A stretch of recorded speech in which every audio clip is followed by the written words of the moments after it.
যে শিক্ষাটা ধ্বংস করলে কেন, স্বাস্থ্যটা ধ্বংস করলে কেন, খাদ্যমন্ত্রী জেলে কেন, লক্ষ্মীর ভান্ডারের টাকা কি মমতা ব্যানার্জির আঁচল থেকে আসে না তার ভাইপোর পকেট থেকে আসে, কোথা থেকে আসে? এই প্রশ্নগুলো করবেন। তোমার মুখ্যমন্ত্রী, যাকে আমরা আর মুখ্যমন্ত্রী বলে মানি না, আমি তো মানিই না, কিভাবে বলতে পারেন যে ভারতবর্ষের বিচার ব্যবস্থা নাকি বিজেপির বিচার ব্যবস্থা? কাল তিনি এই কথা বলেছেন, আপনারা নিশ্চয়ই সেই বক্তৃতা ক্লিপিং আপনাদের কাছে এসে পৌঁছেছে। আমি প্রশ্ন তুলেছি যে এখন খোঁজ নেবার সময় এসেছে যে এই মমতা ব্যানার্জি ভারতবর্ষের নাগরিক নাকি তিনি অন্য কোথাও থেকে এসছেন? কোথা থেকে এসেছেন তিনি? তিনি রোহিঙ্গা নন তো? রোহিঙ্গা নন তো? এই প্রশ্ন আজ আমাদের তুলতে হবে। তুমি জেনে রাখো, তোমাকে নাক্ষর দিয়ে এই অভিযোগ ভারতবর্ষের বিচার ব্যবস্থা সম্বন্ধে আমি গর্বিত যে বিচার ব্যবস্থায় আমাকে ইনক্লুড করা হয়েছিল। ভারত সরকার এবং সুপ্রিম কোর্ট যাকে ইনক্লুড করেছিল সে এই বিচার ব্যবস্থা সম্বন্ধে অত্যন্ত গর্বিত। ভারতবর্ষের মধ্যে মানুষ গর্বিত।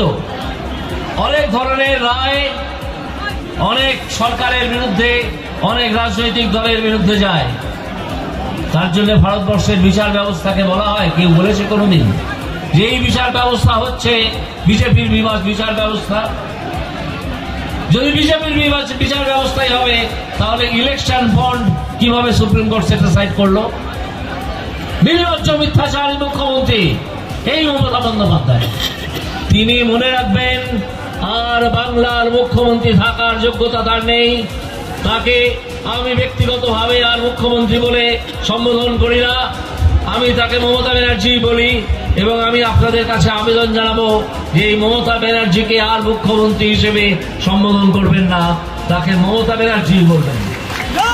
তিনি ওই আসনে, যে আসনে বিধান রায়, প্রফুল্ল সেন ইত্যাদিরা বসেছিলেন, অজয় মুখার্জির মতো মানুষ বসেছিলেন।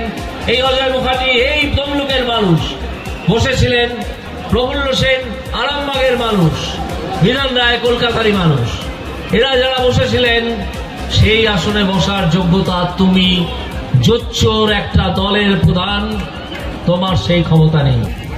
তার যারা দালাল, যারা চামচা, তাদের মধ্যে কেউ কেউ কালো গাউন গায়ে দিয়ে হাইকোর্টের বারান্দায় ঘুরে বেড়ান, কেউ কেউ আবার ভোটেও দাঁড়িয়ে যান। এই দালালরা বলেছে যে যে সম্পত্তির হিসেব ইলেকশন কমিশনকে দেওয়া হয় ভোটের সময়, সেই সম্পত্তির হিসেব দেওয়া হবে। কিন্তু তোমার বেনামে থাকা থাইল্যান্ডের বাড়ি, দুবাইয়ের হোটেল, সেসব কোথায় যাবে? তুমি পশ্চিমবঙ্গের মানুষকে স্বাস্থ্য সাথী কার্ড দাও, তুমি দাও, তোমার পিসি দাও, এই দুজনে মিলে দাও, আর নিজের চোখের চিকিৎসা করাতে চলে যাও আমেরিকার হপকিন্স হসপিটালে। কেন যাও? তাহলে পশ্চিমবঙ্গের চিকিৎসা ব্যবস্থাকে এইরকম জায়গায় তোমরা নিয়ে এসেছো যার উপর তোমার নিজেরই আস্থা নেই। তুমি নিজের চিকিৎসার জন্য চলে যাবে আমেরিকায় বা লন্ডনে, আর পশ্চিমবঙ্গের যারা সাধারণ মানুষ তাদের জন্য রেখে দেবে শুধু পশ্চিমবঙ্গের ধ্বংস হয়ে যাওয়া স্বাস্থ্য ব্যবস্থা। আপনাদের নিশ্চয়ই এই অভিজ্ঞতা অনেকের হয়েছে যে কোন সরকারি হসপিটালে গিয়ে মুমূর্ষু রোগীকে নিয়ে যদি একটা ট্রলির খোঁজ করেন, একটা ট্রলির তোলাবাজির টাকা হচ্ছে 300 টাকা। আপনি একটি দালালের হাতে খুঁজে দেবেন, যে দালাল তৃণমূলের সদস্য। আপনারা খোঁজ দিলেই জানতে পারবেন, তার মুখ অনেকে চেনেন এলাকার মানুষেরা। তখনই তো আপনি একটা ট্রলি পেয়ে যাবেন। যখনই আপনি 7,000 টাকা দেবেন তখন আপনি একটা ফ্রি বেড পাবেন। এর নাম নাকি ফ্রি বেড। আমাদের ভিডিও ভালো লাগলে লাইক, কমেন্ট, শেয়ার এবং সাবস্ক্রাইব করে দিবেন।